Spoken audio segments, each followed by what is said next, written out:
Welcome to the deep dive. We're here to take dense research, complex models, and pull out the really crucial insights for you. And today we're tackling a huge global question. Does fighting climate change, have to mean higher energy bills? Well, according to a major study we're looking at, the answer seems to be a pretty clear no, but only if you pick the right path forward. That's absolutely right. Look, everyone knows we need aggressive action for net zero emissions, but globally. But the reality is policy often lags way behind what the science says is necessary, especially in places that are just drenched in sunlight. We're trying to bridge that gap, really, between what's needed and what's seen as, well, practical and affordable policy. And the study we're diving into today is incredibly detailed. It's titled Solar-Driven Net Zero Emission Electricity Supply with Negligible Carbon Cost. Israel as a case study for Sunbelt countries. Quite a mouthful. It is. But the mission here is pretty straightforward for you, our listener. We want to unpack its core finding, which is basically that these Sunbelt countries, with all their solar potential, can actually shift their entire electricity sectors to net zero, and fast. And crucially, they might be able to do it while making electricity cheaper, without relying on things like controversial carbon taxes. We're looking at what policies actually work. Okay, let's get into it. The study uses Israel as its main case study, running these transition models. Now, some listeners might be thinking about, much bigger markets like India or maybe Australia. Why Israel? Why is it a good stand-in for the whole Sunbelt? Yeah, good question. It was actually a very deliberate choice by the researchers. It ticks three key boxes that are common to lots of countries facing this. First, the starting point. Israel was heavily reliant on fossil fuels. Think back to 2013, over 99% of its energy needs came from conventional stuff, coal, gas. So it's kind of a tough baseline, a big hill to climb for any transition. Wow, 99%. Yeah, that's starting from way behind. Second, and this is really important for the modeling, Israel is treated as an energy island. Basically, all its electricity generation is domestic. There's no significant import or export of power. This means the system has to figure out self-sufficiency and energy security all by itself, which, let's face it, is a top priority for pretty much every country. Okay, energy island. Got it. And the third reason? The third is just geography. Simple as that. It has fantastic solar resources, very typical of huge areas across the Sunbelt. It's got the raw potential, but it needs the right policies to unlock it. Right. So to figure out how to unlock it, they used a pretty serious model, didn't they? Not just back-of-the-envelope stuff. Oh, yeah, definitely not. They use the LUT model. That's from La Penrenta University of Technology. It's a highly sophisticated energy transition tool. Okay, what does that actually mean for us listening? We hear these terms like high temporal and spatial resolution modeling. Why should we trust this model's results? Well, that resolution is exactly why you can trust it more. High temporal resolution. That means the model figures out the absolute cheapest way to meet electricity demand for every single hour of the year. And it does this across decades, 2015 to 2050. That's vital because solar power, it comes and goes with the sun. You need a model that handles that daily cycle. And high spatial resolution means it also considers where the best solar resources are located geographically within the country. By forcing the model to minimize the total annual energy system costs under all these real-world constraints, the results are, they're highly optimized. They reflect operational realities. Okay, so it's finding the rock bottom, cheapest path, hour by hour, location by location over 35 years. That makes the findings pretty compelling, I'd say. Now, the study looked at 7 scenarios, but let's focus on the 3 really telling ones, sort of the ideal versus the market approach. Exactly. So path number 1, let's call it the base case. Think of this as the aggressive mandate scenario. It forces a strict 100% renewable energy target by 2050, no compromises, and it slaps on a carbon cost that ramps up over time. Starts low, around €9 per ton of CO2 equivalent in 2015, but get up to 150 euros by 2050. So it's using all the policy tools. Okay, full throttle decarbonization, then path 2. Path 2 is the no carbon cost scenario. You could maybe call this the market-driven path. It assumes zero carbon cost, zero tax on emissions in the power sector for the whole period. It just lets the model find the optimal transition based purely on the falling costs of technology. No mandates, no taxes pushing it. Interesting. And the third one, the reality check. Yeah, that's the current policy scenario. This one models what Israel's actual policies and targets were at the time. Things like only aiming for 17% renewables by 2030. Pretty slow progress. It also includes planned investments in things like nuclear power, which are often quite expensive. Yeah. And importantly, it still applies that same rising carbon cost from the base case. Right. So we've got the all-in approach, base case, the let the market decide approach, no carbon cost, and the what we're actually doing approach, current policy. The big question for consumers, for you listening, is cost. The levelized cost of electricity, or LCOE, basically the lifetime cost per unit of energy. How do these three paths stack up by 2050? This is really where the study throws a curveball at the common idea that climate action has to be expensive. What's fascinating, truly, is that the future cost of your electricity seems to depend entirely on which policy path is chosen. How so? Tell me the results. Okay, so both the base case, remember, the one with the big carbon tax and the 100% renewable mandate, and the no carbon cost scenario, the one without either of those. Both of them end up with an LCOE in 2050 that's significantly lower than the cost of electricity back in 2015. Under these two proactive scenarios, energy actually gets cheaper over time. Hang on. Cheaper. Even the one with the mandate and the tax, and the one without the tax also gets cheaper. So, if the LCOE is dropping anyway because technology costs are falling, why would policymakers go through the political pain of putting on a carbon tax? Like in that base case, isn't the no carbon cost path just simpler and better? That's a really sharp question, and the study suggests the carbon cost mainly acts as an accelerator. It basically speeds up the transition and makes keeping old fossil fuel plants running uneconomical much faster. So the base case hits full decarbonization, that zero emission target, quicker than the no carbon cost path. But, and this is key, the no carbon cost scenario still gets incredibly close by 2050. It only has about 2% fossil fuels left. The ultimate driver isn't really the tax itself, it's the fundamental economics, the falling costs of solar PV and batteries. That's so powerful, it almost makes the carbon tax redundant for hitting net zero eventually. So the economics of solar and batteries are just like a force of nature pushing costs down, making the tax less critical in the long run. But the risk then is doing well, doing too little, following that current policy path. Exactly. That's where the danger lies. Under the current policy scenario, the LCOE actually goes up over time. By 2050, the cost of electricity in that scenario is somewhere between 65% and 76% higher than in the other two scenarios. Wow. Why? Why does sticking to the seemingly cautious current plan end up being so much more expensive? You mentioned nuclear. It's kind of a classic policy trap, really. Policy lock-in. The current policy commits the country to keeping a lot of natural gas plants running the CCGTs. Those still need expensive fuel, and operating them gets costlier, especially with a carbon price applied. Plus, it factors in building new, high-cost, inflexible power sources like nuclear.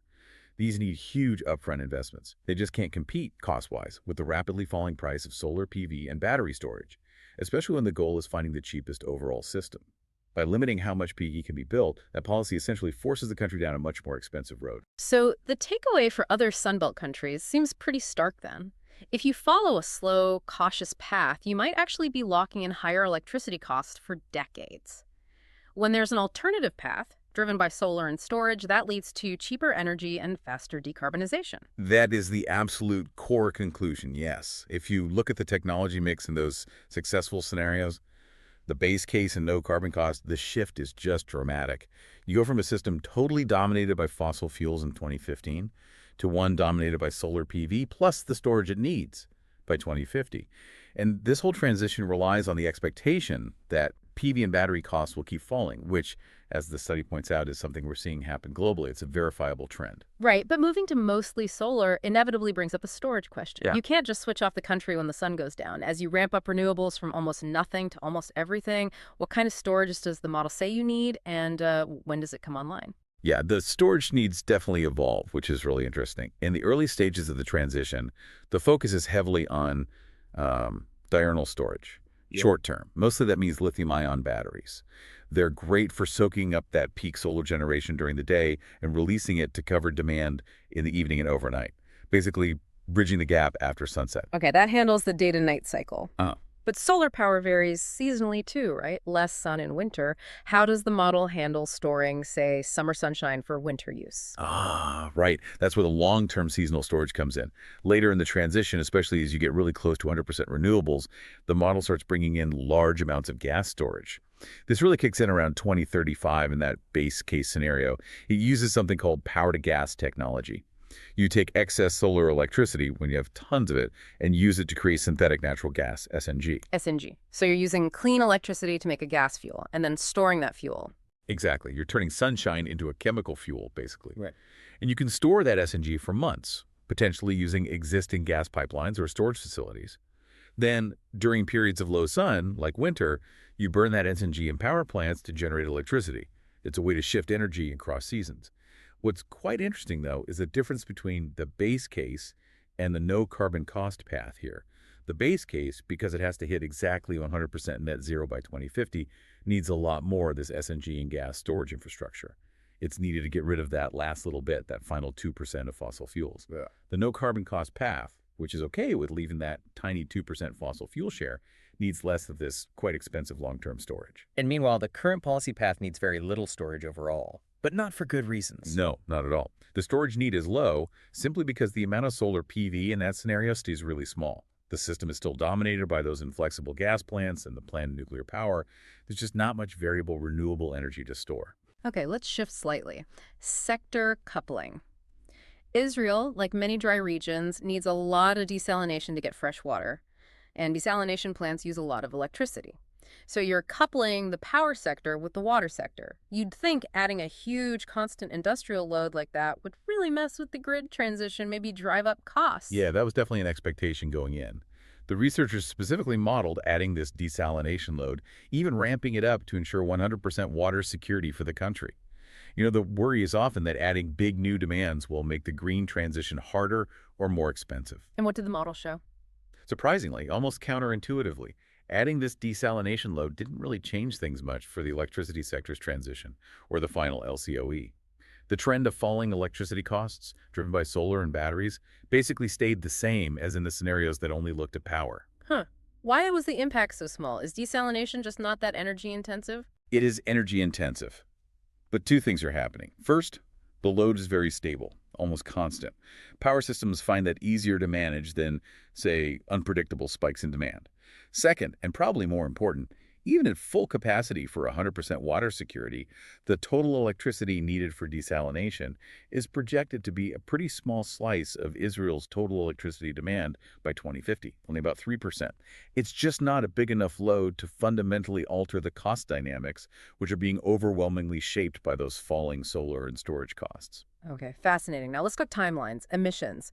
If the goal is getting to net zero fast, how quickly do these different policy paths actually cut greenhouse gas emissions? Right, this is where the difference is really stark.